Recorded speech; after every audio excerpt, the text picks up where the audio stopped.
Good evening, everyone. It is Tuesday night. We've almost made it halfway through the week. Tomorrow's hump day. Thank God. We're almost through there. Yes, I did go back to work this week after launching last week, and I took off for those few days to do some shows and all that fun stuff. And so now I'm back at work and trying to share and do stuff. And yeah, it's been a nightmare. But anyway, so tonight we have a special guest on with us, Frank Forte. So without further ado, we're going to bring him out. Some of you may know him, some of you may not. Hey guys, What's going thanks on, for Frank? having me.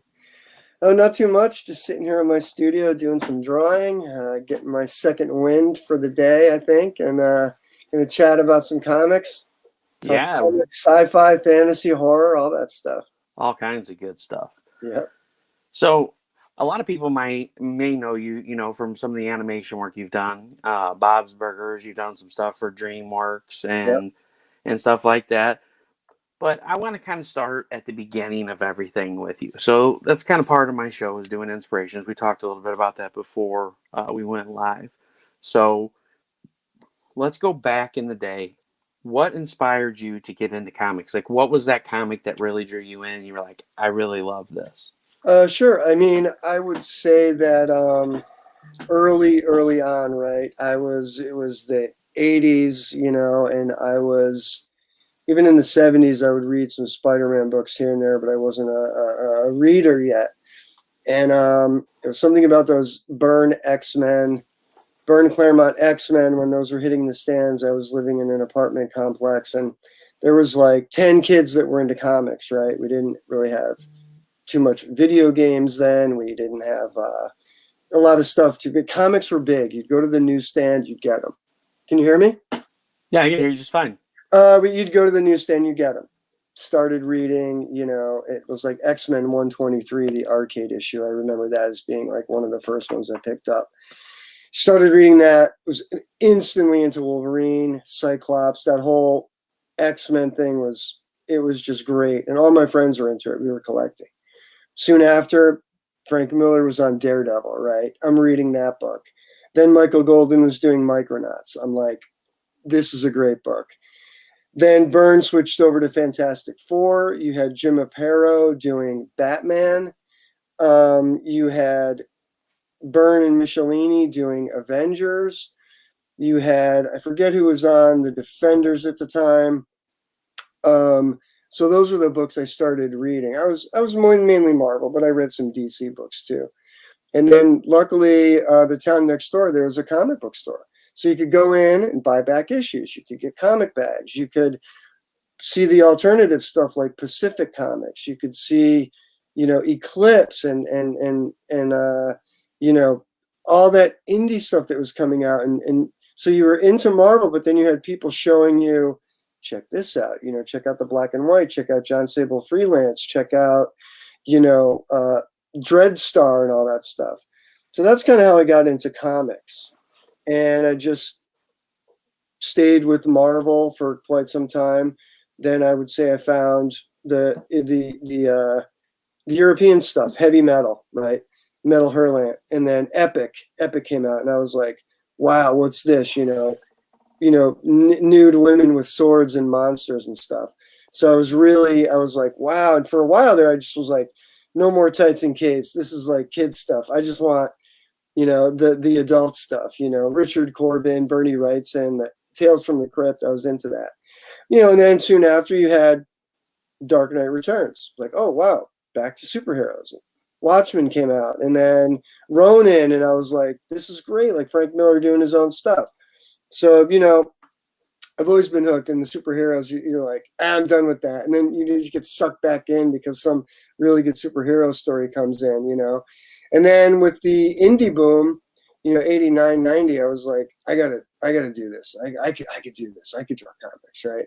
So I started sending out, samples, and of course I get rejected. And after a few rejections, you're like, I'm just going to do this myself. Like, how do I do this myself? And I met the Cry for Dawn guys up in New York at a convention. I think it was like 90 or 91. I'm like, oh, you guys who published you? They're like, we published. I'm like, you can do that? Like, you published yourself? Like, how did you do that? They go, well, you go to Diamond and you say you're going to publish a book, and then they give you orders. I'm like, that's easy? Yeah. I'm like, all right. So I just came up with a cover, and we came up with, it was me, Al Columbia at the time, Scott DeAngelis, and Mike Bliss. We all just created a comic, and From Beyond was the title. We did 4 issues. It was a horror anthology. So we published that, made a little money, figured out it was easy. And then from then on, I, stayed with the indies. I did Vampire Versus in 95. I did 4 issues of that. And through the 90s, I did a lot of indie books. Kind of difficult to make a good living at it. So that's when I moved out to LA. I was in Connecticut and New York. I was kind of working in animation, but I knew there was more work out in LA. So I just moved out to LA to get a job doing storyboards in animation, because storyboarding was kind of close to drawing comics and telling stories. And because I drew comics and I could draw superheroes and cars and guns and all that, I could make a pretty good living doing storyboards. So that's when I came out to LA and started storyboarding, working in animation and live action film and stuff. So it was a little bit easier, I think, to make a living, although I always loved comics. So I always dabbled in it. And I put out comics throughout the years and started publishing with Heavy Metal, which I'm an editor there now at Heavy Metal Magazine. And every once in a while I get a story in there. So, but, I really want to get back to doing the stuff my own creator stuff. The Vampire Versus is one of them. So that's why I'm just recently kickstarted it. And Asylum Press is my publishing company. So I'm going to get back to putting out more books through them. Awesome. And I'm going to pop those links in there real quick for anybody that wants to go follow that. So we got Asylum Press is your website. That's the publishing company up. And Asylum Press, there's a store. You can buy all sorts of back issues, Vampire Versus. We publish Steve Mannion's Cry for Dawn. You can get Eek, the Zombie Terrors. There's some signed Bob's Burger stuff on there. A lot of art prints. So it's stuff that you may not have seen because Asylum Press hasn't put out any books in a while. But if you like horror, 90s horror, R-rated stuff, and you haven't seen the Steve Mannion books, and then Robert Ryan's Satan books. We did Satan's Powder Room, Satan Gone Wild, and Chicken Soup for Satan. Those were all horror anthologies. And Robert is the creator of Girls and Corpses magazine. I don't know if you've ever seen Girls and Corpses, but so that was a comic book we created and published through Asylum Press. So we've done a lot of horror stuff, but there's some other titles there too. So, you got to check it out and see what we're doing. If you like indie comics, that's what Asylum Press is, basically. So when was the last issue before the Kickstarter that just ended last week? When was the last issue of Vampire Versus finished? The last issue of Vampire Versus was number 4. This is number 4. I'll show you the issues. Like, this is 1. This came out in 95. Vampire Versus number 1. This was the Asylum Press issue. This came out later in 2001 or so. But Vampire Versus 1 was the CFD issue. Then Vampire Versus 2. This is the Asylum Press issue, but the original CFD came out in 96, I think. This came out in 96 or 97, Vampire Versus 3. And then Vampire Versus 4 was 97, and that's where it ended. That was the first story arc. Originally, it was planned as 3 issues, like 12 issues. But I just was, the book wasn't really making a profit. It was hard to keep it going. And I had to take on work, so I just couldn't focus on it. So, I'm getting back into it with this Vampire Versus Blood Right sketchbook, where I'm doing a bunch of sketches of all the characters, and it's a good addition. It's a good introduction to the series. If you don't know the series, the sketchbook will give you all the characters, the different vampire clans, who the characters are, so you can kind of understand it. And then we're offering different tiers of 1, 2, 3, and 4 with the sketchbook, and then after this is done, I'm going to do 5, 6, 7, 8, all the way to 12, and one by one we'll get the series done, hopefully with the help of Kickstarter backers. Now, Jack, before you get your question, I have one last question about that real quick. So, how does it feel after 23 years to finally go back to what you love doing and moving on with the Vampire Versus story? Yeah, I mean, it feels really good. It feels really good to be doing your own stuff because even though, I work in animation, I work on a lot of cool properties, people like Bob's Burgers or Three Below or Lovecraft Country. Like, you're working on some amazing properties. It's cool and everything, and I love doing it, but it's not like doing your own stuff where it's your Yeah. creation. So you really want to get back to what you love to do, which is I was really into it. So I was a little rusty at first, like drawing the characters. I'm like, wow, I haven't drawn, Angelica in a while, and I haven't drawn, some of these vampires. You don't have to. I could just do it like this. I haven't drawn these characters in a while, so it was like, oh, cool. I gotta like figure out. I gotta remember how to draw these characters. And this is an original cover. This is what I used to, airbrush, Oh man, that is paint. awesome. And I think this was going to be covered to Vampire Versus 5, maybe, and then I never finished it. Here's another little. This is Malphemia. This is airbrush and acrylic paint. Done traditionally. That was a cover to Vampire Versus 2. And here's number 3. Here's the cover to number 3. This is traditional airbrush. Wow, I love those. Man, airbrush work is so phenomenal. And it takes talent to do it. Here's another Malphemia. Kind of fun. But yeah, I used to like getting into painting. Now everything's done digitally.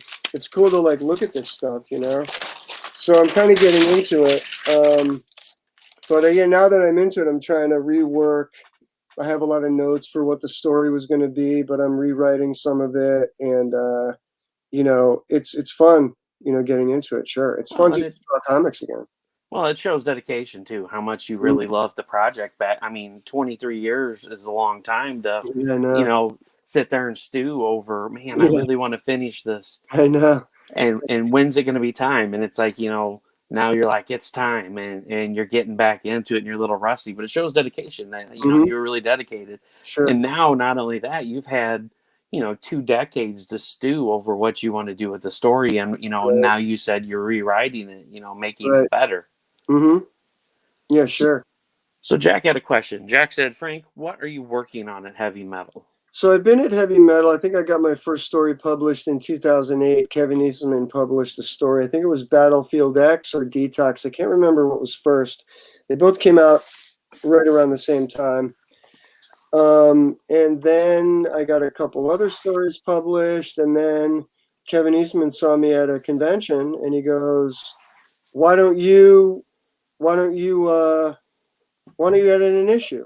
I'm like, edit an issue? You mean take over it? He goes, yeah, put in whatever you want. He goes, you'll be the guest editor for an issue. I'm like, cool, man, that would be awesome. So I did issue 271 was the Asylum Press special, and I put in a bunch of stories that were published in Asylum Press already, as well as some news stories. I invited some people to do some new stuff, and the issue came out. It sold really well. It was a really popular issue, because that was stuff that I was inspired by. I wanted to make it look like one of the early issues of Heavy Metal. I couldn't get any of those creators, so I just used creators that I knew that were inspired by Heavy Metal. So we just kind of put this issues together. It was real popular. Then he gave me another issue, 277, a year later. That was the horror special.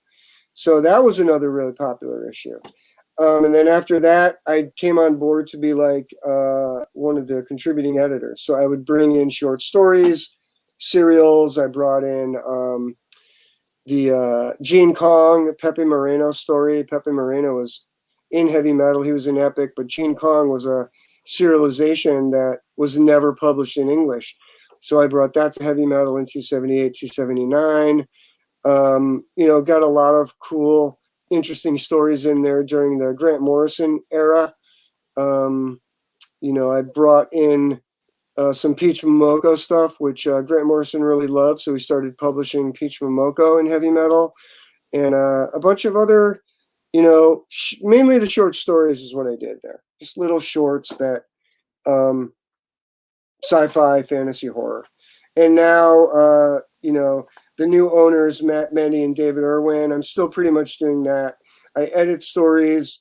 I bring in shorts. I try to find serials like the Lucy thing that started in 300, which was a Tanino Liberatore story who did Rank Xerox. Lucy was the story about like a Neanderthal ape that was like a link to humans, and they found her skeleton. So they Hex of the Wicked Witch. Yeah, I got to finish that next. So everybody loves Rank Xerox, and they're like, well, what has Tanino Liberatore done? Well, he did this story Lucy that was never published in English.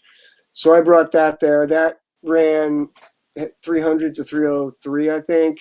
And then, I got Richard Corbin back in to do Murky World. I contacted him, and he was absent from heavy metal for years, so I was instrumental in bringing Corbin back to heavy metal. And Murky World ran from, was it 270 something to all the way to, 280 to 300, something like that. Ran for like 15 issues. So that was kind of cool. Yeah, Peach Momoko, you got to look at the issues. There's about 4 shorts that she's in between 280 and 299.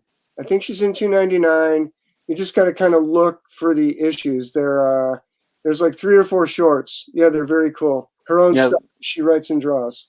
And Peach Momoko covers have been blowing up as of late. Yeah, they're great. So yeah, I liked working with her, and she really likes working at heavy metal too, because she gets to do her own thing. So that's really cool to have her in there. But yeah, this is the Kickstarter that I just did. We fully funded. I was only asking for 1,000. We did 2,180, which was great, So it's not, most of the work is done. As you can see, I've been posting updates. A lot of the artwork is done. We're going to go to print soon, and we're going to go to Indiegogo to try to raise a little more money afterwards. But with this Kickstarter, you could pretty much grab issues 1 through 4, regular and limited edition. Get the Blood Right sketchbook. Get a sketch on the sketchbook, and there was some other Asylum Press titles that you could get on as kind of like add-ons.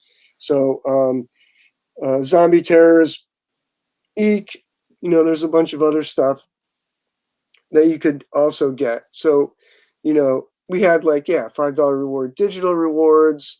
We had a digital pack of the Vampire Versus stuff. $10 reward. There's Warlash Dark Noir. That's another character of mine. Asylum of Horrors is another anthology that I did. Now, will all of these extra titles also be available on the Indiegogo that's launching next week? Yep. Yeah, and I think a few more too. We're going to add a few more stuff, a few more things. And I'm going to try to put some of the original art up there on Indiegogo. Oh, that's cool. So I think it's going to start Monday or Tuesday. I don't know, sometime next week. You can go, or you can go to asylumpress.com and it'll be announced. But running campaigns, it's difficult. You're tweeting every day, you're promoting, you're trying to get coverage, you're going on podcasts. It's a lot of work. And plus I've been out of it for a while, so I think people don't really know who I am or what Vampire Versus is. I mean, the last issue came out in 97. I mean, that's a while ago. So these are the digital covers. Zombie Terrors is a zombie anthology. And then there's the Eek. Jason Paulos, that's kind of like a retro horror anthology. So that's really cool if you like horror. And here's a little teaser where you could just get 1 and 2. We had a retailer reward for retailers if they wanted to get books at wholesale prices. Or if you're just a fan and you want to buy a bunch of wholesale books, I don't care. Buy them, sell them. You don't have to be a retailer. If you want to buy 5 copies at wholesale, it's fine with me. $40 reward, you can get some of the back issues and some of the limited editions. Another retailer reward. So yeah, if you guys want to go check out the art, the Kickstarter is still up on Kickstarter. Like I said, it ended last week. It was fully funded. It did over 200% of its goal, and he will have that in that after campaign Indiegogo up sometime next week. Um, I'm going to throw the link in here for that if anybody wants to go and get notified at it. Maybe, I don't know. Sure. And then if anybody wants to follow Whoops. Asylum Press on Kickstarter, I think you can follow creators. We're going to try to do 6 Kickstarters this year, one every other month. And the next one will be Warlash. It'll be a brand new title. And after that, we have a couple of more Bad Girl books, Beyond Doomsday, which is an anthology of post-apocalyptic tales. But I like the quick. Oh yeah, right. There's the. Oh yeah. She was in the 40th anniversary art show, definitely. Yeah. But I think crowdfunding is a good way to go for indie guys. It's just people can help fund the books. I mean, even as an indie publisher, you don't really make a lot of money, so it's cool that people can come and help you get your book out, help us get the book into comic book stores. We will be publishing through Diamond, so the books will get into comic stores. But we could use the extra capital to make it all happen. Well, and that's a nice thing. Before there was no Kickstarter, there was no Indiegogo, there was no crowdfunding. So if you had a project and you had something that, was really good that you wanted to put out there, you didn't really have the opportunity to be like, all right, let's do pre-orders of the book. Because, technically that's what Kickstarter is. It's just like, back in the day when we would wait at GameStop until midnight to pick up our pre-order of a game, or you would wait in line at Walmart at midnight for them to bring out the new movie release that you couldn't wait to see. Yeah, Now everything's digital. Kids that are growing up in this generation will never know what it was like to stay up till midnight to get that one thing you really wanted when you were young. No, I know. No, definitely an interesting time. Or staying up, sleeping out to get tickets. I used to sleep out for concert tickets all the time, and I slept out for David Lee Roth and Van Halen, and it was like you'd sleep out all night just so you could get in there and try to get front row. And we got fourth row for David Lee Roth one time. It was Man, pretty awesome. But we stayed up all night just to do that. It's like, yeah, now you got Ticketmaster. So at like 5 p.m. or whenever they put the tickets live, you can just go online and hit boop, and you get tickets. Yeah, right. Yeah, so everything has changed so much. It's fun because you were waiting out there. All the scalpers were there, and they had all their people, and it was just like in New Haven at night at 4 a.m. There's some seedy people around, and you're sleeping on the sidewalk. I mean, it's just crazy. But now there's only one time a year that everybody does that, and that's Black Friday. Even though those deals are online, people will still go camp out for it. But yeah, it's so weird. It's a different era, and it's like it was so much fun back then, waiting until midnight when that stuff would drop. But like I was saying, indie publishers, indie creators didn't have that way of saying, "Hey, pre-order my work." I need some people to believe in me to help me raise funds to do my initial launch. And so, back in the day, if you had an idea and you didn't have a way to take out a loan or something to really get that project going and get it out there, or, hook up with Diamond, you really didn't have the opportunity to get your stuff published. And so you had no choice but to go to the publishers and say, hey, here's my idea, and then reject it. Yeah, it was harder.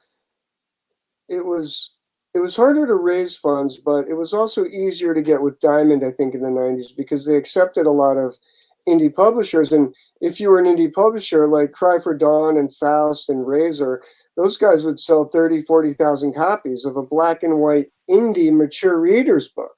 You would never see that today, but back then you just had a collector base, you had a speculator base, and you had retailers that supported the books, and there was more people buying and reading the books. If you could imagine doing a black and white Bad Girl book and getting 40,000 pre-orders, you could make money with that, and then you'd overprint, so you'd take them to cons and you'd sell the rest, so you could really do well. But now Diamond's a little more. They're just more strict on who they carry now.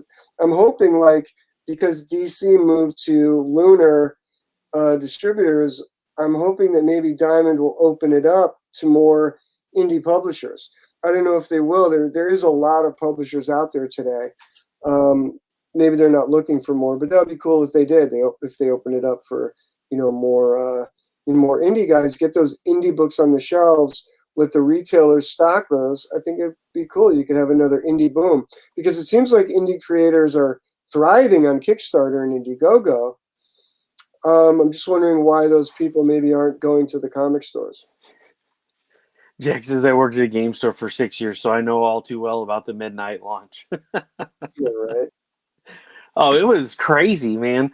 Like, people be fighting over the games. Like, there's, you never knew how many copies they would have. There'd be like 50 people in line. And the worst thing that could happen is, your store got 49 copies and you were the last person Yeah, in right. line. But that was, of course, before they even started taking pre-orders, too. It was like the game comes out at midnight. Luckily, through the years, they started saying, okay, hey, you want this game, pre-order it. But, going back to it, that's what's awesome about Kickstarter and Indiegogo. You have these creators out there that say, look, I have this project. And, you talk about it for a while you're working on it. And you get people that are like, hey, this sounds really cool. And you form relationships, you form friendships with these people that really help lift you up and say, hey, I believe in what you're doing. Keep going with it. And so when the time comes that you're like, hey, all right, I need to fund this project, you've got a following that says, hey, guys, you need to check this out. I've been following this guy from the get-go, and I really believe in his product. And, you're not printing, massive quantities, and you're not making massive bank, but you're doing what you're setting out to do. You're printing your project. You're getting it in the hands of people, and they're reading your book. And, in 10 or 15 or 20 years after you've made a name and you're writing books, you may be a best-selling author, or Right. a One can Brian hope. Pulido, of the comic book world. But that all that is great and all, but what the best part is making fans and making the friends and making these relationships with people. So when the time comes, when cons open back up, and my book's funded, Yeah, and no, totally. and it's I love printed. conventions, Comic-Con, WonderCon. I love doing those cons. And hopefully they'll open up again at some point and we can mingle with people. That's the other thing I think too with Kickstarter. I ran a couple of Kickstarters under my own name, Frank Forte, some art stuff, and those were okay. Like Billy Boy, I raised just under 2,000. So I really wanted to start. This is my first Kickstarter under Asylum Press, where I really wanted to brand it under the Asylum name.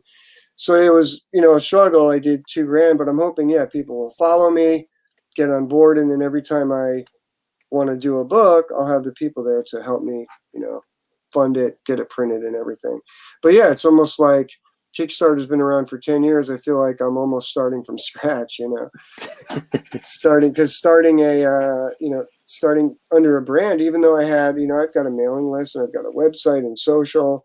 You're hitting people up, but because Asylum Press hasn't been out there, I think people don't really recognize it as a name as a publisher. So it's about rebuilding that name, building the awareness, saying these are the books we do. Come check us out. Yeah, and it's like you said, it's been, going on 23 years, since Asylum Press has released anything. So it's kind of like a reawakening, and it's like, time Well, to.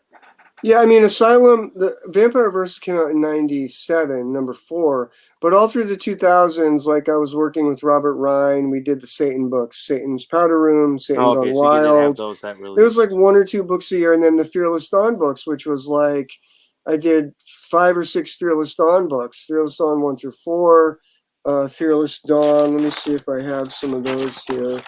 Hold on one second. Yeah, this is one of the Fearless Dawn books, but we published Steve Mannion's work. You ever see this book? No, I haven't. You'd love it, man. I mean, Mannion is just a one of a kind artist, right? No one does it like Mannion. He is an impeccable storyteller. He's an impeccable artist. He's cartoony. but I don't know. He's like a mixture of like Wally Wood, Dave Stevens, Mad Magazine, and his own. He's like his own thing. He's like sometimes he'll draw like Mobius, but he's really got his own thing going on.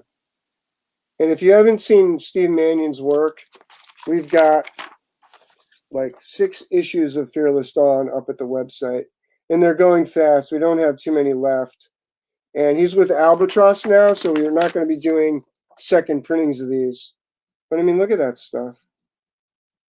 It's amazing. So we were there. I think the last book we did, we did the Asylum of Horrors that came out in, I don't know what year this was, 2008.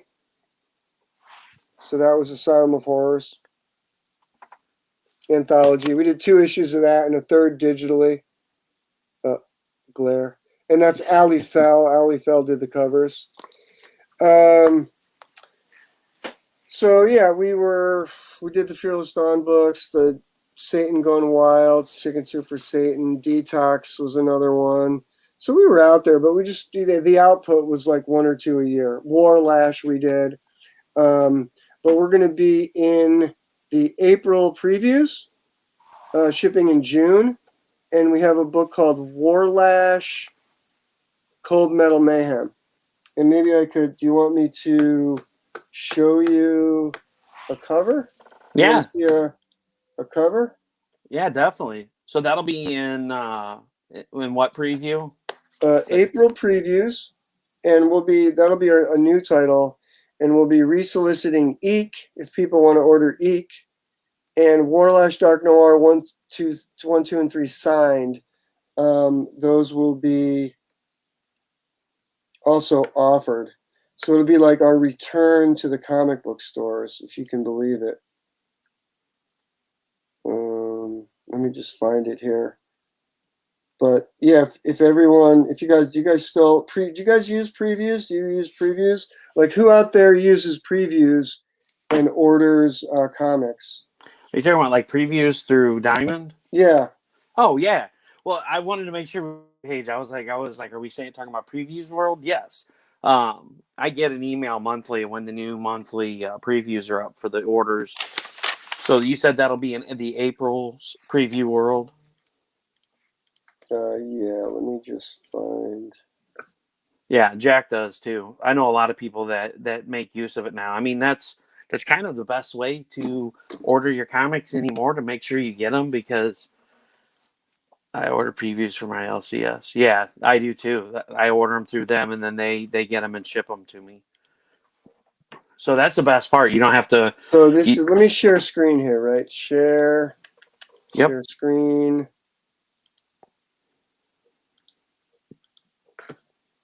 So let me know if you can see that. Yep, I got it up on there. So this is the cover to Warlash Cold Metal Mayhem. Oh, that number looks awesome. Here, let me one put it full shot. screen so everybody can see it a little better. Yep. That is going to be in Diamond Previews. So you can pre-order that in April. It'll ship June. It's a one-shot. And then let me show you, if you want to see some of the interiors, this is pretty cool. This is Steve Mannion's story that was black and white, but we're going to have it in color. So this is Mannion doing Warlash, and we're going to have this colored for the issue. So that's that story. And then we have Dwayne Harris did a story, and it's called The Generator, and this has never been published. So this will also be the second story in Cold Metal Mayhem, and there's going to be a third short written and drawn by me. That's awesome. It kind of reminds me of the character a little bit of Judge Dredd. Yeah, inspired by Judge Dredd, RoboCop, Sure. And that's great, revisiting some of these 80s style stories. I'm starting to see a lot of of publishers and creators making stuff like Lords of Cosmos that just Oh yeah, ended. right. Yeah, I was talking with that guy, Jason, right? Jason Lennox, yeah. Yeah. No, he was cool. We were trying to help each other out. I think that's another thing on Kickstarter's creators helping other creators, turning each other on to their fan base, because he might know people that would like my book. I might know people that would like his book. And I think that's a cool little community on Kickstarter where it's like, hey, you're running a Kickstarter, send me a link. I'll promote it on all my Facebook pages. This right here, this is a Warlash story that's never been published. This is going to come out in July, so this will be in the next one. Another group of short stories, but Rist Sekulovsky drew this, and these are just the black and white pages, but this is going to be colored too. And this guy, Rist, is from, I think he's from Poland or Macedonia, one of those Eastern European countries. I like using those guys because they just have a different style, They just don't look like Marvel and DC, and I kind of like that European look, Yep. And then Mike has a question. Are the 0 and 1 of Hex of the Wicked Witch Deluxe and regular just different covers or more story? Number 0 is the same story on the inside. And, yeah, they're at the same interiors. And then Hex of the Wicked Witch 1, regular and deluxe, same interiors. And that's another story that and maybe I'll show you some of those pages if you guys haven't seen it. Hex of the Wicked Witch was a story that I did, hand-drawn, but done, fully painted in gray tones. And it was just really fun. It was another thing that I started, and then I got busy with my work, and I couldn't freaking finish it. It's another thing that annoys me. Yeah. And Jack says, unfortunately, we all know that it gets really expensive real quick doing all these collaborations. Oh, you mean with other creators and stuff? Yeah. Oh, this is what's this? Oh, this is some of our books that we would run ads in heavy metal. So these are some of the other books. Undead Evil was one of them. Asylum of Horrors, Satan's Circus of Hell, Detox. And heavy metal was cool. They would just let us run ads, and we'd get orders from them. I don't know where Hex is. Sorry, guys. Looking at a blank screen here. It's all good. I was anticipating seeing the Hex of the Wicked Witch. Okay, so here's come on.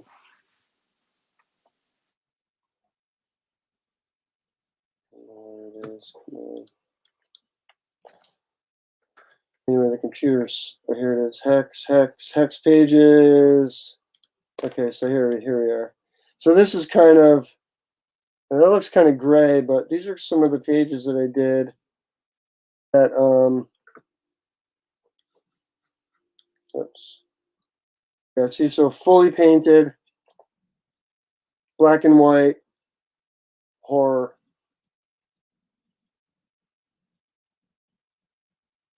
And again, this is another one I did one issue of.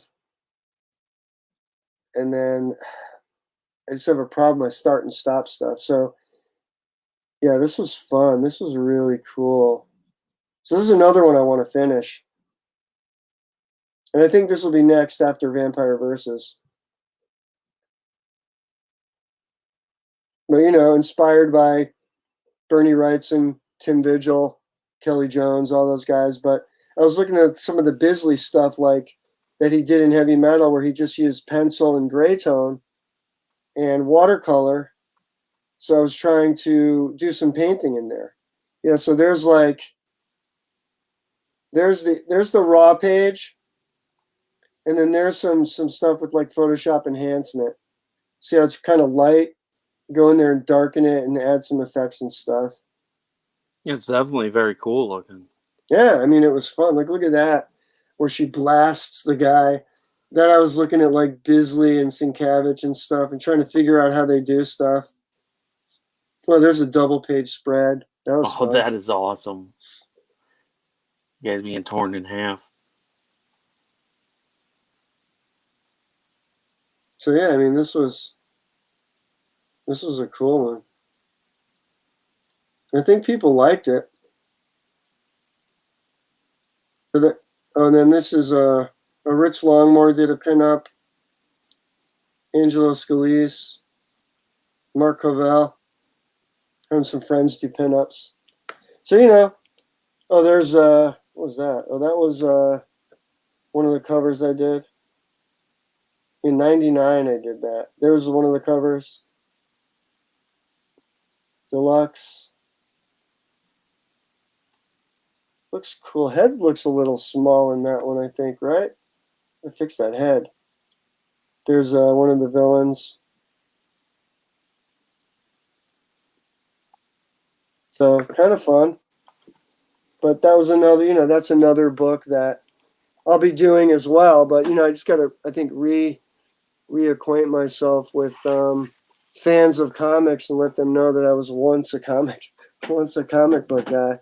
Oh, here we go. Now Jack's already ringing the bell. He said, maybe these are a few of the comics you can read to us digitally with permission, of course. I've done that. I did that with Into the Suck, because Into the Suck is live on Kickstarter right now. It's got like 3 or 4 more days left on it. Oh, and cool. CB shared with me the digital #1 so I could read it to him, because I have the comics. I'm like, I don't really want to like try to hold it up, and I can't read it to people and have it turned to where they can see it.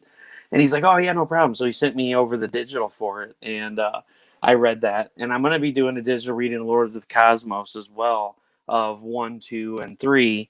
I was supposed to do it Saturday, but we had some family issues and stuff that came up, and I wasn't able to go live Saturday night. And of course, the Kickstarter ended yesterday evening. Right.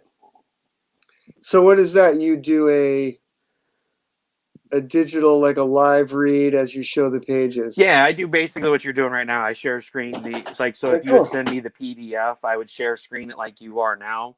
Right. Oh, you want me to stop? I should stop screen. What am I doing? I'm here like we're talking. That's up to me. Oh, you want to stop? Oh, there you go. Yeah. Right. So. Whoops. Wrong button. Yeah, I mean, that could be kind of fun, I guess. It would be kind of fun to maybe bring in some friends or some actors, and you can have different people read different parts and maybe have some sound effects in there. It'd be kind of cool, Yeah. Yeah, that could be kind of fun. But yeah, I mean, if there's any of your titles that you would be okay with sending me a PDF of to do a live read to kind of give an idea of your works, Sure. You mean yeah, sends you a digital copy and you'd read it live. Yeah. I'm totally into that, dude. I'll send you a bunch of stuff. Yeah, do it, man. Sure. Saturday is when I do the review show. It's called Blue Balls Reviews. So it's a funny story. So Wendy Steenshane and Christina Haggerty were on here. We had this show. We were like, hey, let's just get on it and BS. So we get on here and we're bullshitting, and just we're telling stories, and the audience was getting out of hand. We had like 30 people watching, and everybody was joking around and cracking jokes, and somehow we got on to explosions, because this Russ Explode Studios, I like to blow stuff up. And I was like, Right. we did this professional pyrotechnics show for a high school graduation. Right. And we had the tube set up for the mortars. Well, one of the tubes blew apart and blew the box apart. So all the other tubes laid out on the ground. Well, they were already set to fire because it was all electronically fired. So once you hit the pin on the board, they were all wired to go. Wow. And so these blue peonies, and people don't know what peonies are, so it's just like in one of the exploding blue balls of light, is what I called it. And I was like, yeah, there's exploding blue balls of light flying across the field, and there was cows in the field, so they're all running for their life because here comes these exploding blue balls, and everybody thought it was just the funniest thing in the world. So it became common talking about exploding blue balls. Right. Well, the next day, Danny D posts a set of cow balls hanging from a barbed wire fence. Like, apparently a cow tried to jump a fence, and it was like legit, looks real. I mean, I don't think somebody photoshopped it. It looks real. It may be photoshopped. I don't know. Right. So Christina Haggerty pulls it off of my page, adds a blue aura and an explosion around it, and then reposts it on my page. So fast forward like 3 months later, Heather Allen of Comics and More Chaos, she's like talking to me. She's like, yeah, I got so-and-so doing book reviews, and I'm like, why didn't you ask me? You know I'll do book reviews. I was like, I got it. We can call it Blue Balls Reviews, and I'll be the host, Harry Sachs. And I'm like, we'll all have a Mhm. good time. And so, I wear my wig. I'm Harry Yeah, Sachs. Hold on. love it. We'll get into full Harry Sachs form here. I love it. So we'll do a live reading of Frank Forte's works, Yeah. and I'll get in full character. We'll get Does it all Blue matter? Balls Some of reviews. the books might have some nudity. Do you want the non-nudity, or how does that work with your stuff? Um, Because Vampire Versus has a little nudity, but Hex of the Wicked Witch doesn't. that's fine. I'm not worried about it. If I doubt that they'll flag it. We can always skip that page. I'll Vampire Versus, like every page. You'll be skipping a lot of pages. Maybe Warlash might be better. I mean, I could give you Vampire Versus. You could look it over if you feel like you want to block out some of the nudity. I guess you could, but maybe Warlash. Warlash might be cool because they're short stories, and it's the new book that's coming out. You know. And Mike says Trish just thanks, bought me. thanks, Trish. Thanks, Mike. Yeah, I like Trish and Mike, man. They're good. We text each other and stuff. Yeah, and that's who turned me on to you and was like, Oh, hey, cool. you ought to have Frank on. And I was like, have him add me, and we'll talk about it. So Yeah, so know, I mean, you go to comic stores, you read comics, but you never really saw any of the Asylum books, right? You never saw Fearless Dawn or Satan Gone Wild or Chicken Soup for Satan or Asylum of Horrors or none of that stuff, huh? no.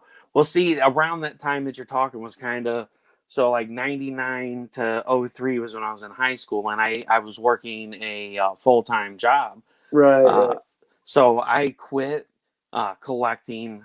The Right. only thing I did buy was back issues because our antique store in the town that I lived went out of business, and so they had Right. all these. They had the new Teen Titans, and they had like some older Vampirella, and that I ended up buying up, and that's what got me hooked on Vampirella. And That's cool.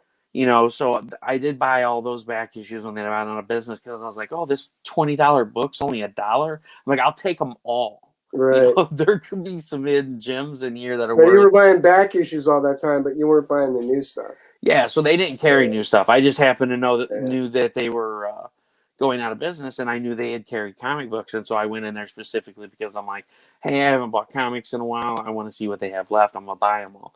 So yeah, I guess it was around 98, 99 when I quit collecting, and I didn't really have any local comic book stores anymore, and like most of my stuff, the round 98, I guess, was when I started buying from like the spinner rack at the grocery store Right. because that was the only place that carried them within 50 or 100 miles.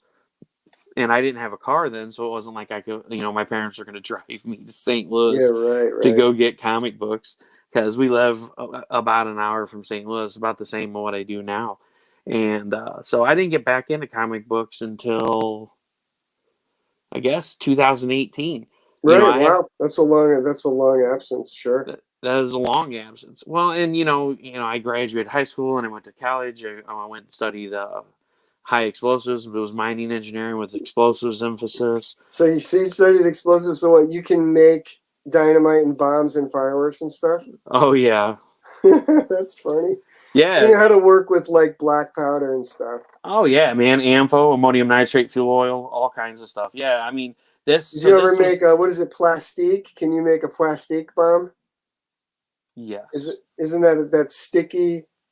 It's dynamite, but it's sticky. Yeah, Are you yeah. We worried? worked with all kinds of stuff, Do plastic you get explosives. nervous working with like black powder and shit when you're Well, around that stuff?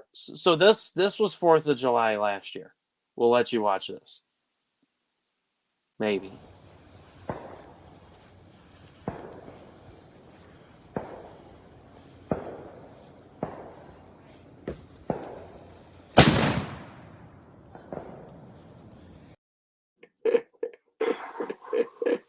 So this is 4th of July every year. So let me give you a rundown. So 5 years ago, every year my family, my wife's side of the family, looks for something we can blow up on the 4th of July. So the first year was it was a portable toilet that like it had never been used. they had it. It was still in the box, but it was like one of those Coleman camping toilets. And they were going through the shed trying to find stuff. He's like, "Oh, I bought this for the camper, but we never used it. Let's blow it up." So, like, literally, it shot like probably 100 feet up in the air, and when it came down, it was just like little pieces of it, like Wow. most of it vaporized. Wow. So then the following year was a Hoover vacuum. Like, all that was left was the tubing, the hosing. Like, it vaporized. Boom. It was gone. That's awesome. And then you should film that in slow motion. oh, I did do it in slow motion. Oh, I you do did? have the slow I mo. love Yeah, it, man. so, yeah. Here it is, Slow-mo. right here.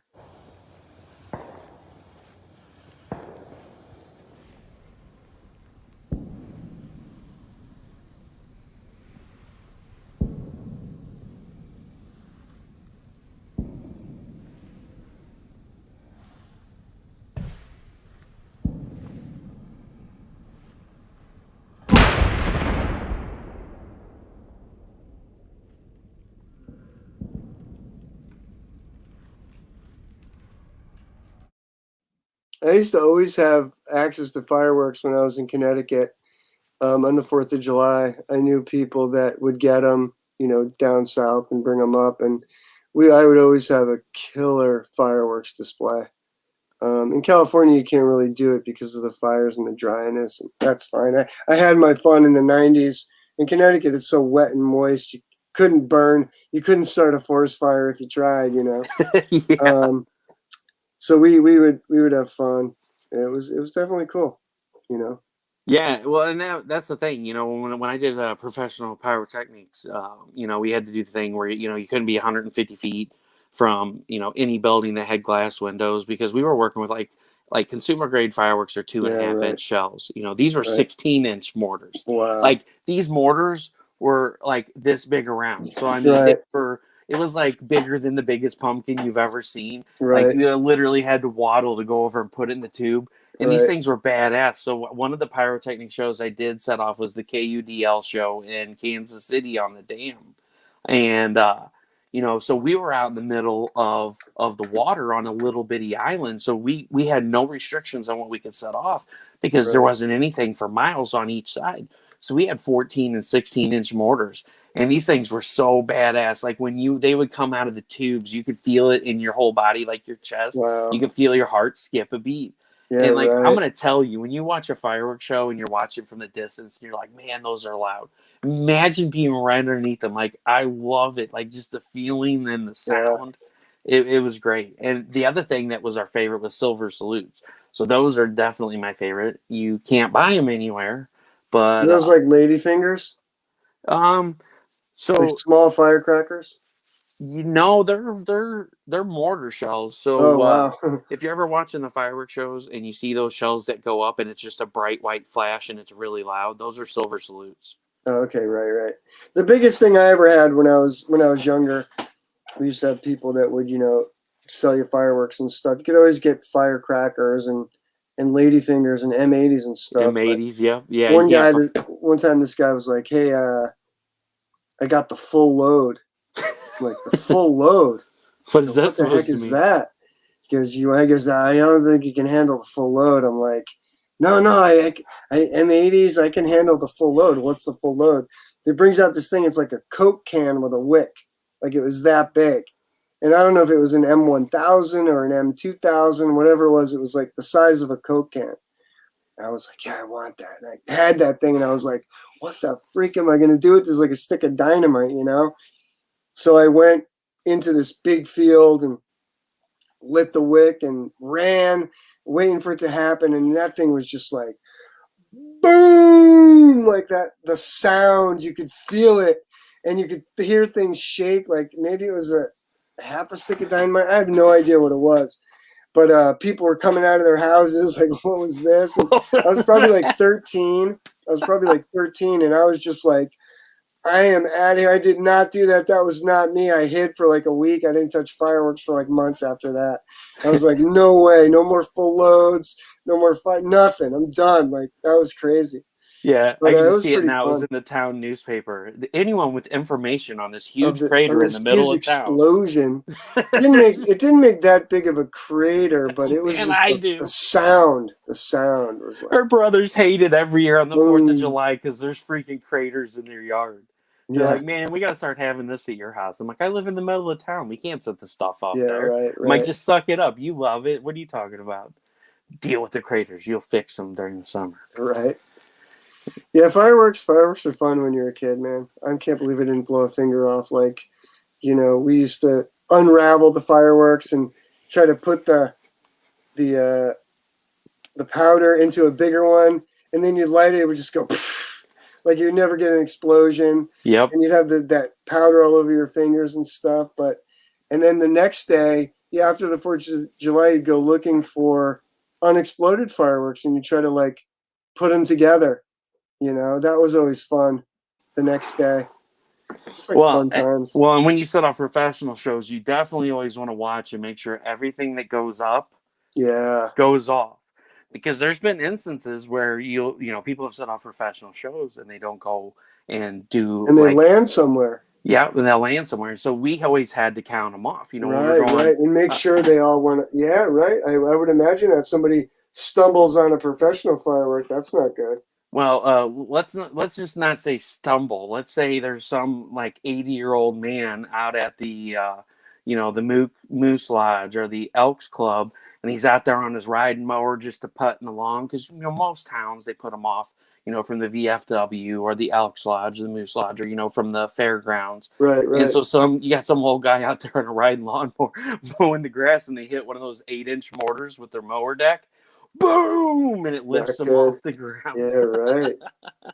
Not good. Sadly, Russell will never be able to find a commercial plane because they test for explosive residue. So, legitimately, funny story, and then we'll quit derailing about blowing up stuff, guys. I know you're here for the art. But, so I got into the Jacqueline Institute because I was in the top of my class, and, the college that I went to, the University of Missouri Rolla, is a mining school. And, they have something called the Jacqueline Institute. So as a junior in high Right. school, you could go and stay at the school for a week, and they would take you through the different departments. Like, we got to go check out a nuclear power plant that was nearby in Missouri. Right, right. And, we went out to the experimental mine and got to watch them blow shit up, and, Right. just random stuff like that. So that's when I was like, what? I can go to school for blowing up stuff? Like, boom, stop the tape. This is what I'm doing. So when I got invited back to Jacqueline Institute 2 on my senior year, they're like, you want to come back? Well, we only ask a few students to come back, and you have the opportunity to come back and study under the what you want to go to school for. And so I was like, yeah, I want to come back for 2 weeks. So for 2 weeks, I was spend it out there with Dr. Worsley, which you gotta know about this teacher. I mean, he's British, and this guy, he was real short, kind of heavy set, and he would dance around. And he's like, oh, yeah, guys, we're gonna blow this up, and That's funny. He he just loved it. celebrated. Oh, he loved blowing up stuff, and he celebrated Guy Fawkes Day. So every year on the 5th of November, we would go out to his farm out in Rolla, and we'd set off like a 20 or What's Guy $30,000. Fawkes Day? What is that? So have you ever seen V is for Vendetta?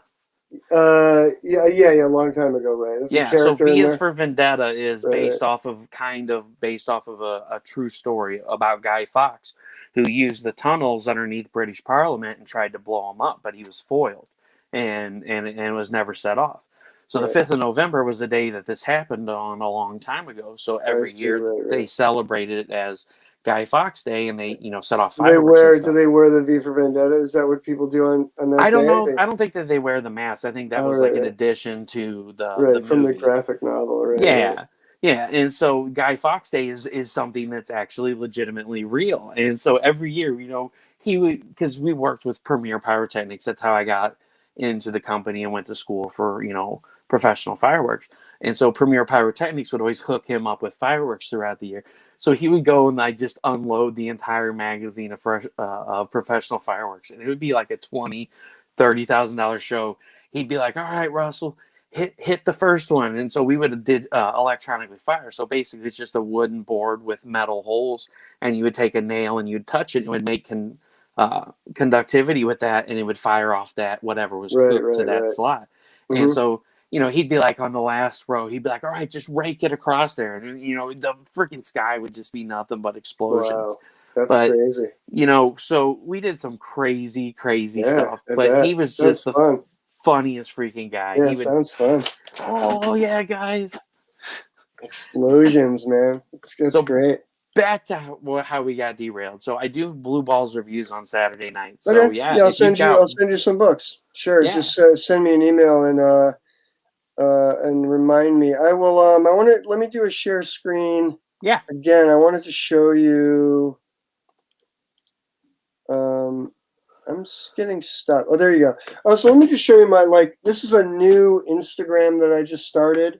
This is my Instagram for just my comics work. So Frank Forte Comics at Instagram. And it's just kind of like I'm showing a bunch of old stuff, as well as some new drawings, like some of this stuff, like this Lobo is kind of like a newer piece, right? But this is an older one from the 90s. This is an older comic from the 90s. That's a newer one from the Vampire Versus sketchbook. That's an old cover from Vampire Versus. That's a new one from the sketchbook. That's an old page from Vampire Versus. That's an old drawing I did from the Verotics Jaguar God. That's an old panel from Vampire Versus. That's the thing that I showed you. So this is like a new Instagram for just my comics. But I also have this one. It's called Frank Forte Art. And this is kind of like for my fine art stuff, right? So I also kind of work in, I guess, a retro cartoony style. So this is like from kind of like these paintings that I do, and I show in galleries like La Luz de Jesus, Copro Gallery, Corey Helford. But it's kind of like a different style. So I just kind of separated it on Instagram because I think it's good to just separate styles, right? So this is kind of like my fine art stuff. So that's my other Instagram. That's Frank Forte Art. And another thing that I do is I create animated content for YouTube. So the YouTube channel that I have is called Goon Cartoons. So if you just go to Goon Cartoons at YouTube, you know, we just have a lot of, I do like speed draws, like here's a speed draw of Joker. Oops.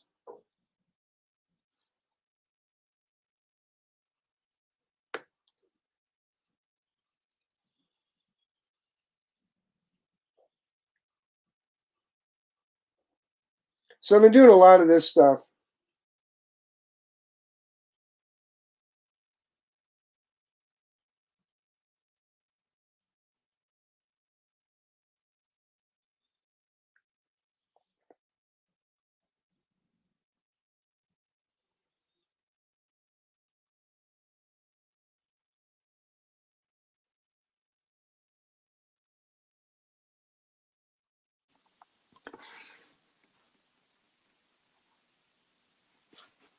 But yeah, Jack, going back to your story that I forgot to tell, that I got derailed from being derailed. So the whole thing about testing for explosive residue. So I went to the Jacqueline Institute in high school, and when I got back to high school that following year, I wore the boots that I wore in the when I was working with high explosives, and we went to the Supreme Court Center up in St. Louis for a field trip. And I didn't even think about it when I went in there that I had the same shoes on that I literally just like the week before had been working with the high explosives. Right. And I told my teacher, I was like, hey, they have explosive detectors in here, and I don't want to like raise any alarms or anything, but I didn't think about it. And I wore these shoes when I was working with high explosives, and there may be residue on them. So imagine that you're walking into this freaking, you know, federal court building, and it didn't go off though? No, it didn't go off. Thank God. Like Wow. here I am, I'm 17, not even 18 yet, and I'm like, oh my god, I'm going to jail forever. Yeah, really. Like imagine telling them this story, oh yeah, I was at the Jacqueline Institute, they'll try to get a hold of the college, be like, yeah, Yeah, I we've mean never heard of him. He's never that been was enrolled here. that could have been pretty serious, you know. Yeah. So anyway, just to finish it off with this, Goon Cartoons is where I put, some of my animation. So it's a bunch of different stuff. Some of it is, I don't know why I can't skip these ads here. YouTube, they got to get their money. So this is like the devil. We do Cuphead videos. We do original stuff. I mean, it's just a bunch of weird, kind of like Adult Swim type stuff. But anime, the devil, Cosmic Candy, Buck Billy, Pissed Off Possum, Cuphead cartoons, just a bunch of stuff. It's like, I know it seems like I'm into a lot of stuff, your comics, storyboards, animation. I just like to be creative on all different levels. And because I worked in animation, I like to create original stuff. So it's kind of like another thing. If you guys want to check it out and subscribe, we try to put up a new cartoon every week. So it's another kind of thing I get out there and promote.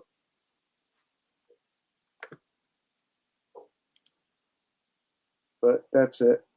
Oh, these are some sample storyboards actually, if you guys are into that. This is some boarding that I did just for just to show people action, animals.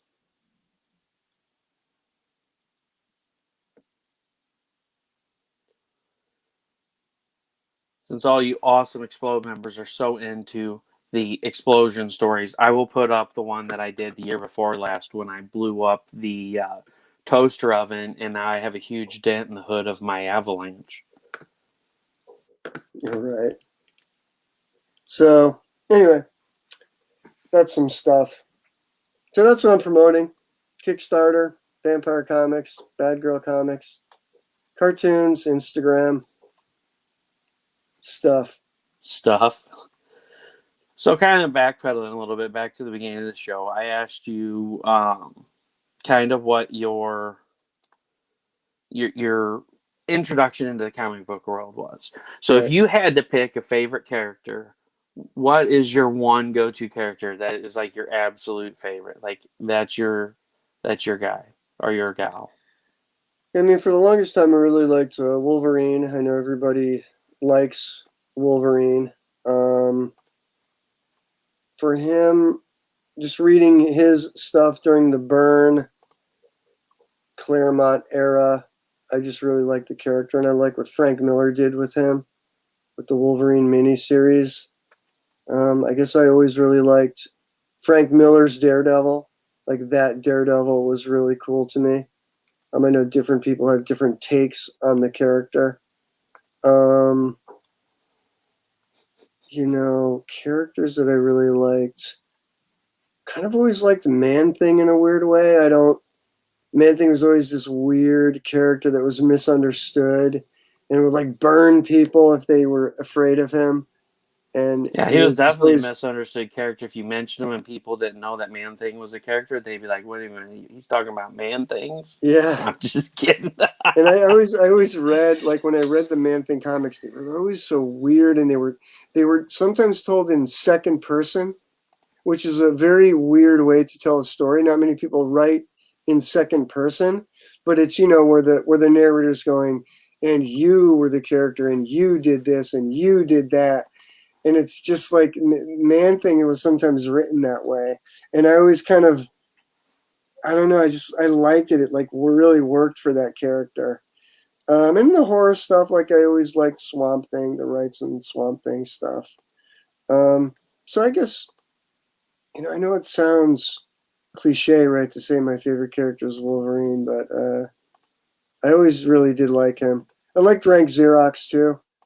Libertor's Rank Xerox from Heavy Metal. I thought that was a cool, dark character. Everybody knows my top three. My top three are Vampirella, the Punisher, yeah, and Gambit. I freaking love Very cool. Gambit. Yeah, Gambit. And it's the obvious go-to choice because Gambit can touch stuff and make it explode. I mean, come on. Right.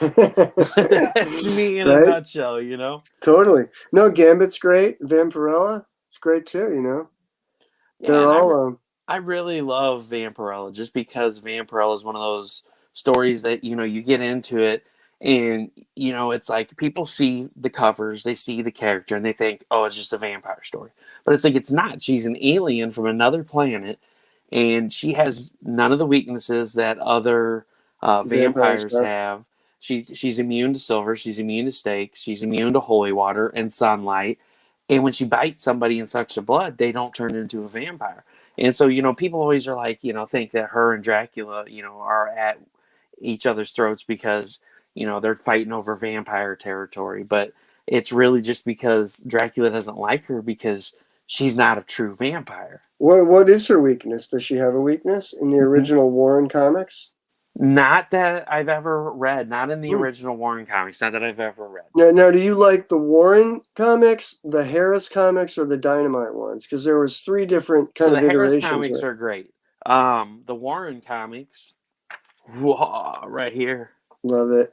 The Warren Great. comics are great too. I mean, I think this is pre-color, so this is still one of the pre-color issues. Yeah, no, I love I those. love Jose Gonzalez is one of the. He's just such a great artist.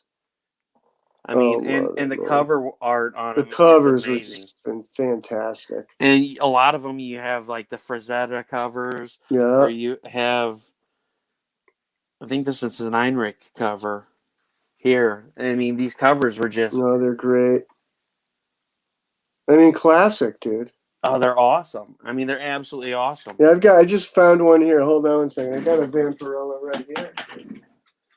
Where's my Vampirella? Oh, I think this is one of the, has color panels in it. Nope, this one doesn't either. I have it somewhere laying around here. I've been thumbing through these. Vampirella Possessed. The difference is more than look at skin that. deep. That's great. I know I had a Vampirella right there. I can't find it. Look at that. That's a great one, man. Oh. So you have what? You have the entire collection? No, that is going to be my, that's going to be like my major Grail collection. Right. I have pretty much all of the Dynamite and all the Harris ones. Warren, I have a lot of raw, random copies. Right, And then, so I'm working on my graded collection. So I do have a graded number 1, 2, 3, 4, 5, 6, Oh, cool. 7. Can you buy, are the Harris ones, did Dynamite buy the rights to the Harris ones? Can you buy those in graphic novel form, or are those gone because Harris went out of business? Those, I believe, are gone. I don't think Dynamite's ever revisited any They of never really did. No, I don't think they did. Not that I know of. And anyway. were they all collected in trades? Which ones? The Harris ones?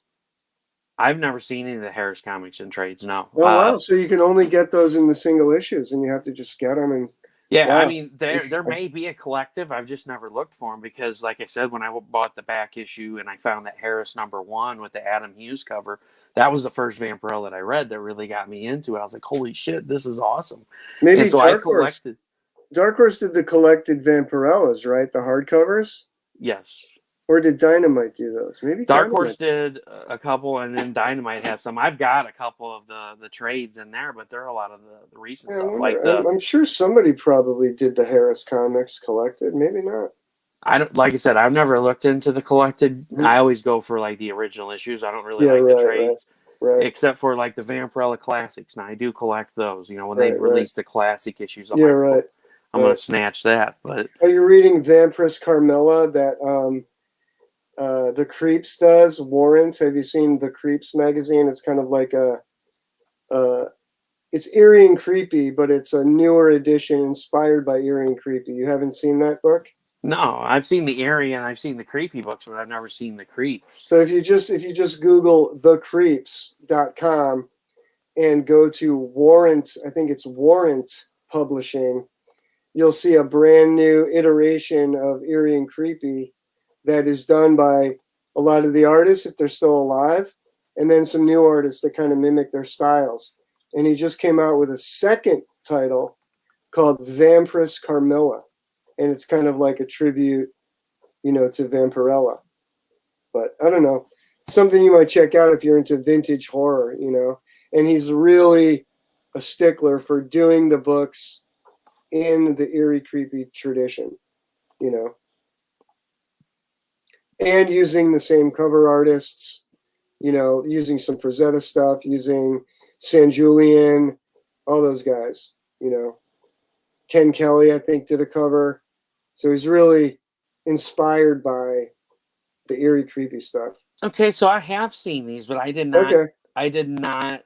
So I've seen these. My local comic shop has had them up, and I never made the connection. I was like, Right. "Oh, that looks like a knockoff of the old thing," I but mean, it it kind of legitimately is. is a knockoff. It And legitimately is, but done really, really well. Like it's well, not that's a what I cheap mean. I was knockoff. thinking like somebody just threw something together and was like, "Oh, I'm going to make a throwback to these." I didn't realize like they legitimately kept some of the same artists and stuff. So now I'm Yeah. kind of upset I never bought any of them. Yeah, you should check them out. And then Vampirist Carmilla just came out. I think it's on issue 4, and they're using Frazetta covers, Jeffrey Jones. Like it's really just the classic look. And there's a lot of followers that, you know, people that would read Eerie and Creepy that buy those. So it's kind of cool.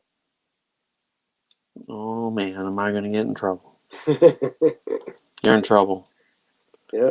Let's see. Order the Creeps 2004. The Creeps Collected Edition. Where's Vampirist Carmelo?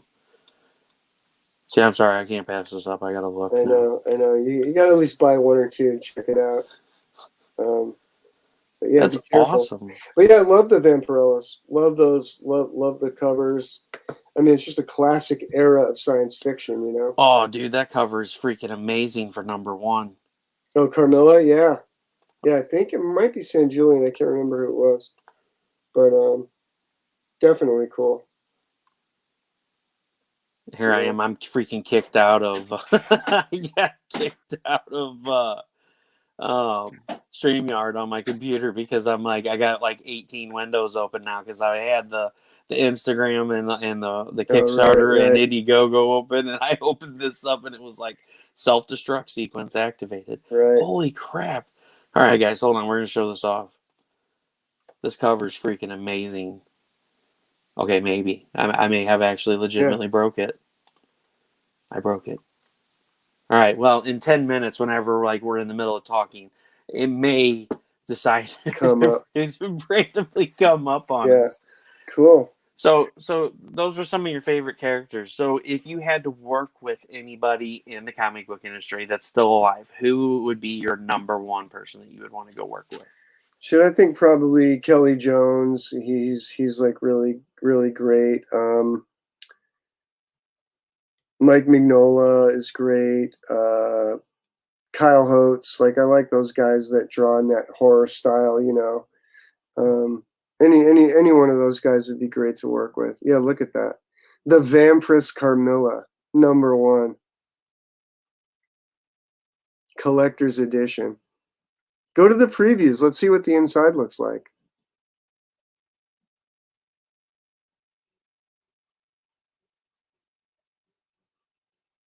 I think he tries to use the classic Warren artists if they're available.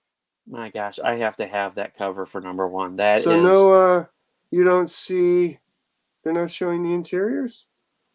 Click on let's click on #1. #1. Oh man, that cover is phenomenal. Click the cover art to see previews of the newest issue. So click on #1. I did. It's going to take a second for it to catch up. Right. Yeah, it opened a new tab, so it's going to continue showing the tab that I've got open now. You guys got the second But the one? covers are great, right? That's a Frazetta, and I think #4 is a Jeffrey Jones. God, I need the #1. And #2 is the All right, hold on, guys. We got to stop share San screen because I got Julian. to share screen a new window because it opened in a new window. So hold on, we'll break the computer some more. All right, stop screen share screen, new screen. Oh yeah, share. StreamYard has its limitations. No, it's my computer. This. So I have a new computer. It's only like 3 years old, but it will not run StreamYard for some stupid reason. Oh, okay. It does not like it at all. And so I'm running it on my Chromebook that's now 11 years old. Oh, right. Oh, Chris, don't tell me that. You just broke my heart. You're fired. I hit share screen again, so it may be a second since it's rendering these pages. Oh yeah, I know that Rich Sala is the guy that publishes that, and we had lunch once, and we used to see each other at cons all the time. And he's just a guy that just loves, eerie and creepy, and wanted to do a book that is, very similar to that vibe, and just do it well. And a lot of people that read it, or that read Eerie and Creepy, oh cool, haven't really looked at too many, so I'm kind of interested to see what the interiors look like. Oh my gosh, it's beautiful. Very cool. I'm stunned. All right, guys, hopefully we don't get in trouble for showing this off.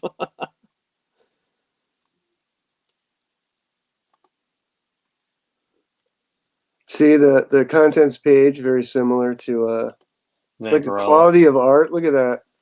I think that's awesome. Nick Paluco. I don't know how to pronounce his name, but look at that stuff. Really great. I mean, that's classic, right? Does that not look like a comic book from the 70s? Oh, it does. It's phenomenal. And now I'm gonna be hooked on a new series. Look at that. That is awesome. I just can't get over the freaking cover. The cover's beautiful. Gauze Play. I love the titles. Gauze Play. Women of Satura. Is that close to the Women's of Sutra? No, I don't know. Daddy's Little Helper, classic. That's really cool. I'll definitely. But I don't know if there's story, because Vampirella always had stories about Vampirella. That looks like it's a horror anthology. Are there stories of Vampiress Carmilla, or is she just the host? I'd like to know. I'd like to know more. Because Vampirella had 4 stories about Vampirella. It wasn't really a horror anthology, right? It was always Vampirella stories. No, it had more. It had more stories. Yeah, it had more stories. Like in this one, you have you had that she was possessed, but you would get in here and there was always like a collection of another story in here. A story that did not feature. Oh, right. So like you had the Games of Sharn in this issue. I see. Right, and it's something that takes place in space, and Man, I gotta get that now. I didn't get it either. Don't spread the word too much, because if number 1 sells out, we might not get it. Maybe we should buy like 2 copies, one for a reader, and one to grade. One to grade. No, wait, maybe a couple to grade, because you always want, in a couple of years, you want to sell your graded copy, but you want to have another couple in the back so that you could sell the graded copy and number 1 is sold out. At my local dealer, might not be on the website. I think it's a little more on the website. All right, so listen, we'll each get 5 copies, one for a reader, and we'll bag and board 4. So that way, a few years down the road, you can sell one and not feel guilty about it. Yeah. Right? We'll see. Sell one, make a little money, and then you could still have those going up in value. Now, the first issue is going to be worth money. Yeah. Well, here, I'll show off my number 1. I got to at least show that off for everybody. That's number 1. What is it? What grade is it? It's either an 8 or an 8.5. Now I don't remember it. That's got to be worth like maybe 500. More than that. I think they're going for around $2,000 and like a 7.5. Oh. Yeah. So that's why you got to get them while they're good, before they get to that point and you're like, oh my God, I got to sell my kidney. Can you get it for? Can you get them cheaper if they're not graded? Probably not. When I was at C2E2 in 19, dude, they had a cover that half the spine was missing and like a corner of the book was missing. And the guy was like, yeah, I want $800 for it. And it was an ungraded copy. And I was like, dude, you're high. I was like, I'll give you like $350 for it. And that's like the max I'm going to give. Because it's like a 4, 5, or a 5. Right. Here, I'll show them off real quick. Yeah, let me see.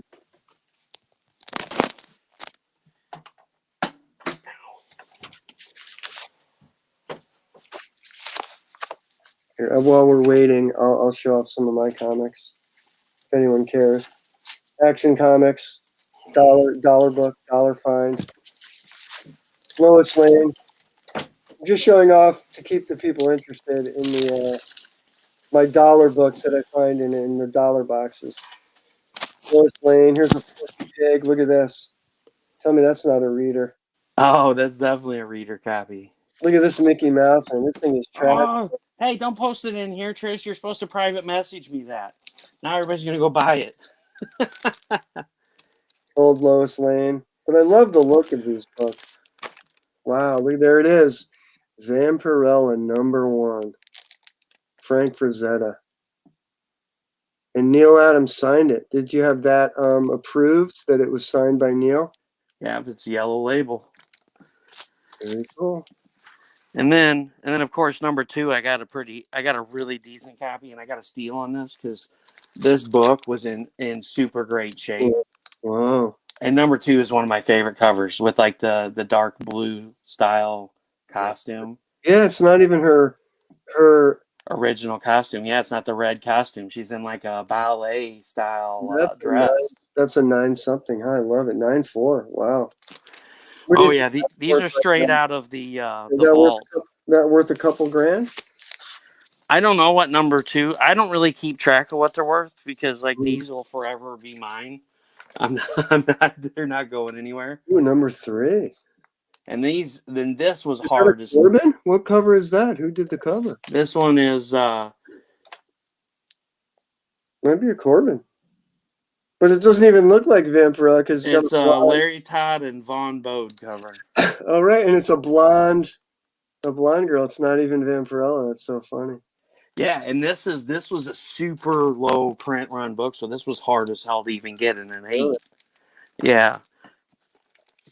Good to know. And then you got #4. I mean, you gotta love these classic horror covers. That looks like is that a Jeffrey Jones or is that a Frazetta? This one's also a Bode. Jeffrey Jones and Bode. Oh. Cool. I gotta look because they're just great, man. And then this one is also another one of my favorites. It's got the little T-Rex in the corner. Oh, there we go. You got the little T-Rex looking thing in the corner. Right. So yeah, like not all of her covers even have her on it either. Like, no, this right. is another one that doesn't have her on it. Yeah, that's right. That's funny. Yeah, they just found great classic illustrations by these guys and just were like, hey, let's put this on the cover. Hey, let's put this on the cover. It's already done. We can just purchase it from home. Just buy the rights.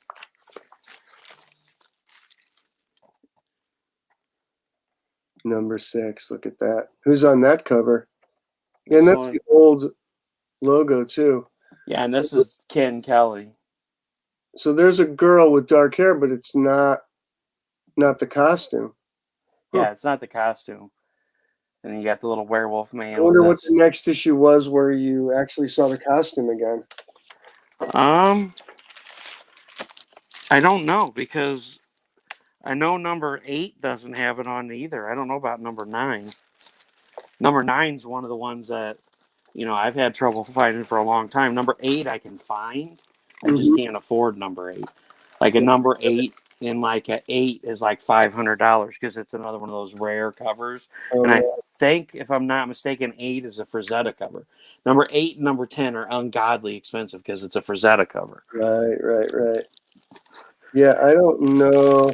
Yeah, here's all the Harris classics. Harris did. Yeah, interesting. I don't know. You'd have to go through those. It looks like in the 30s, they were all in that costume. It's like all her, right? In the numbers in the 50s, it's all Vampirella in the red costume. 31's a Frazetta. Yeah, a lot of the later copies that she was definitely the main cover. Yeah, 18 has her on the cover. And then number 100, if you have a number 100 that's ungraded, definitely never get rid of that one because that's another really high up copy. And I have like 4 copies of it. And I never really thought anything of it, but it has it was the first nude panel because it has nude panels in it. Oh. And like you wouldn't think that would be that big of a deal, but apparently it is because about Vampirella, or just because there was nudity in the magazine, but just not Vampirella. Yeah.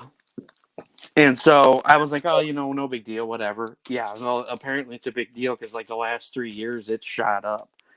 And then of course the final issue, good luck getting one hold of one of those. Like anything in like a 6 or 7 and up is upwards of 2,000 because it's the first Harris issue.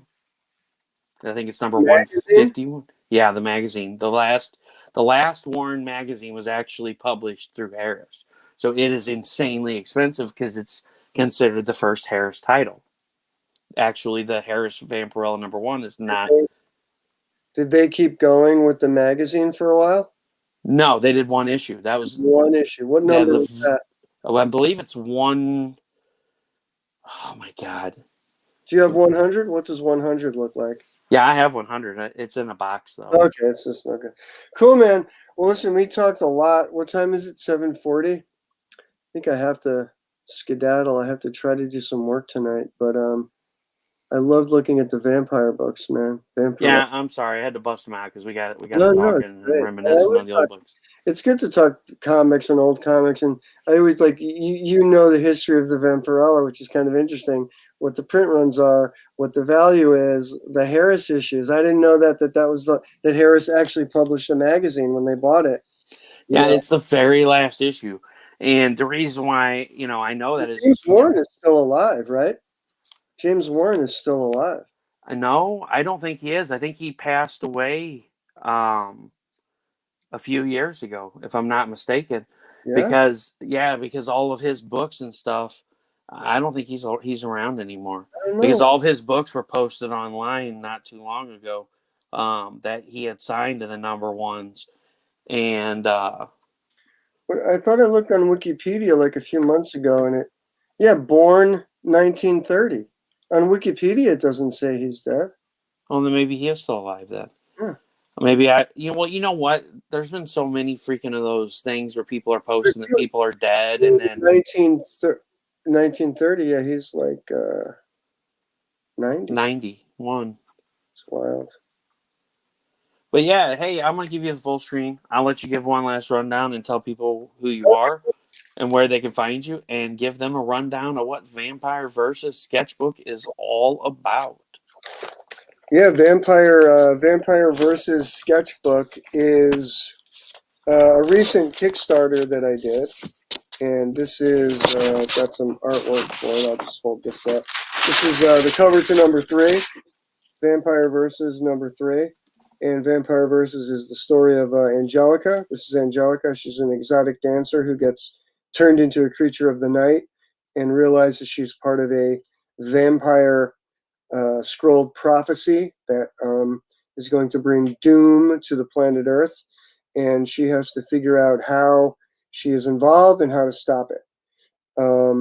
There are 4 issues out that I did in the 90s, and currently the Vampire vs. Bloodright sketchbook is a reintroduction to the series, and I will be starting a Indiegogo next week. The hold page is up, so you can go there and check it out and get on the mailing list. And you can get all the back issues, the sketchbook, and a bunch of other Asylum Press stuff. And Asylum Press will be doing, more issues like this on Kickstarter. So please follow us. Go to the website, join our mailing list, where we'll really keep you up to date with everything. Asylumpress.com is the website for the Vampire versus stuff. And Jack says, we can watch you draw Frank and just still keep the conversation going. His name is Frank. Buy his vampire book so he can get back to the hacks of the Wicked Witch. Yeah, thanks, man. Appreciate it. Maybe next time I come out, I'll do like a live draw or something if people are into that. Yeah, I mean, you can totally do that. And like I said before, send me over, whatever you would like me to show off and, do a read and a review on the show. And, maybe it'll help draw people into the Indiegogo too if they like what they see. So let me just write this down. Send PDFs to read. Yeah, and I'll send you my email address after the show. All right, cool. Sounds good. So if you want to hang out in the back room for just a second, I'll be right back. Okay, cool.